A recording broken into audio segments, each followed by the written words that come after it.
I have a vintage Coach here with me. I believe this is an Ali bag, an anniversary edition to commemorate, I think, the 25th anniversary of Coach. But in this video, I would like to also briefly touch on the issue of the term luxury and how luxury is problematic for us consumers, but advantageous for the industry or the, those who are making money, the corporation. In my mind, I heavily think of LVMH, who have corporate ties, designs and fashion to a point where luxury is synonymous with the brand and the design element of it is out the window. This is how I feel as someone who's been in this space as a hobby and for personal pleasure since the late 1990s. I left the space in, I don't know, 15 years ago, and I came back to a completely changed scene.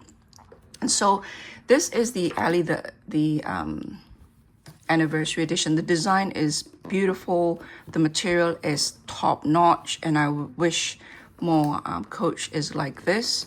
But this, I believe, is to replicate or to return to the sense of that full grained leather of the 70s and 80s, maybe even the 60s. I have a bag called a saddle bag that I will show you from the 80s, I believe. It is not as old as the crescent bag, which look quite similar and are often confused. But the crescent bag is older, from the 70s. Both are manufactured in New York. This one is modern or later, and so it's not manufactured in New York. I believe by then they're manufactured in, please correct me, I think in China or somewhere in South America. I can't remember. But the element of design is what always tripped me up with Coach in the end. Like, this is solid brass. You can see from the greening here, the leather is on point.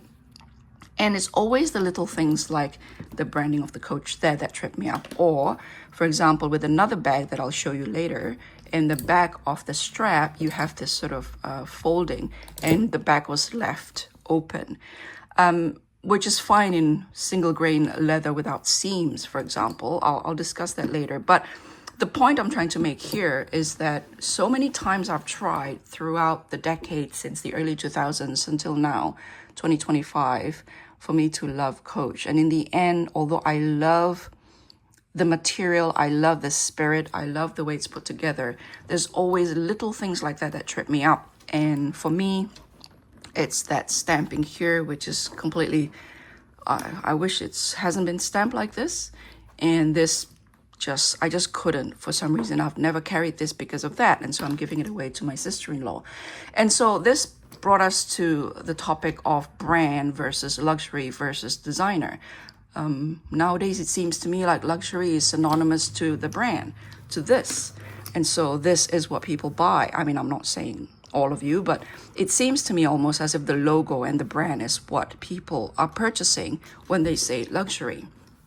And then you have this ridiculous debates about whether Coach is luxury or whether Michael Kors is luxury. It's like, why do you even have to discuss it? Why do you even have... Anyway, that's a rant for a different day. I might do a live streaming on that. But going back to this this design though, like little things like, for me, this is stuck here, but this one you can take this off.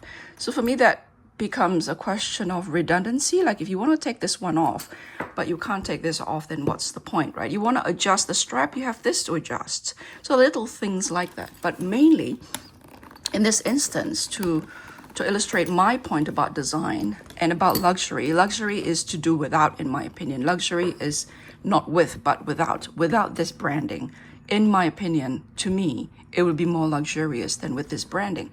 Because the brand suggests that you are not selling the design or the material or your choices of how to do the stitches, your choice of how to use a solid brass, but you are uncertain that it will be enough for the marketplace unless you tell everyone you're a Coach, unless you tell everyone you're Gucci, unless you tell everyone you're Louis Vuitton's different because of their heritage, their trunk makers, and their branding on the trunks was their attempt to fight against counterfeiters, because initially it was those checkerboard, those checker boxes, those chessboard pattern, the squares, and they have to change to the LV and all the blossoms inspired by the Japanese family crest that you've often found in the back of kimonos, in the front of kimonos. It becomes, yeah, I will expound on that a little bit more on a live stream, perhaps.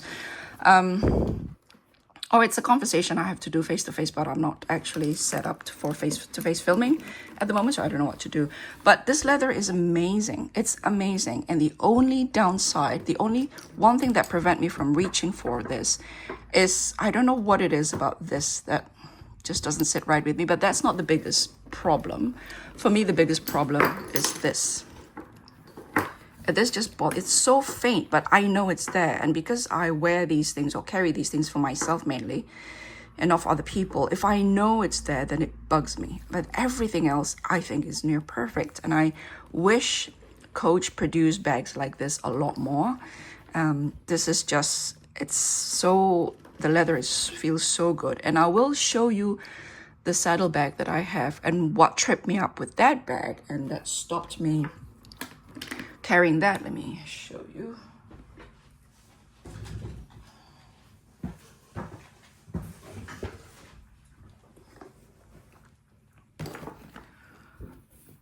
This is great, and then that. So this tripped me up. So for me, this is too thin a leather not to have seam on the side. So that's, I understand that. But once you have this pleat, whatever you call this, once you have this, then for you to leave the back naked, for me, it's a personal thing. So that tripped me up. And for me, luxury in the design is not having to think about these little things, not having little things like this bothers me. To have everything just perfect, to have everything sits exactly how you want it. And so luxury is having to do without the branding, except for Louis Vuitton. Louis Vuittons are not, I don't consider that branding. It's kind of like logos.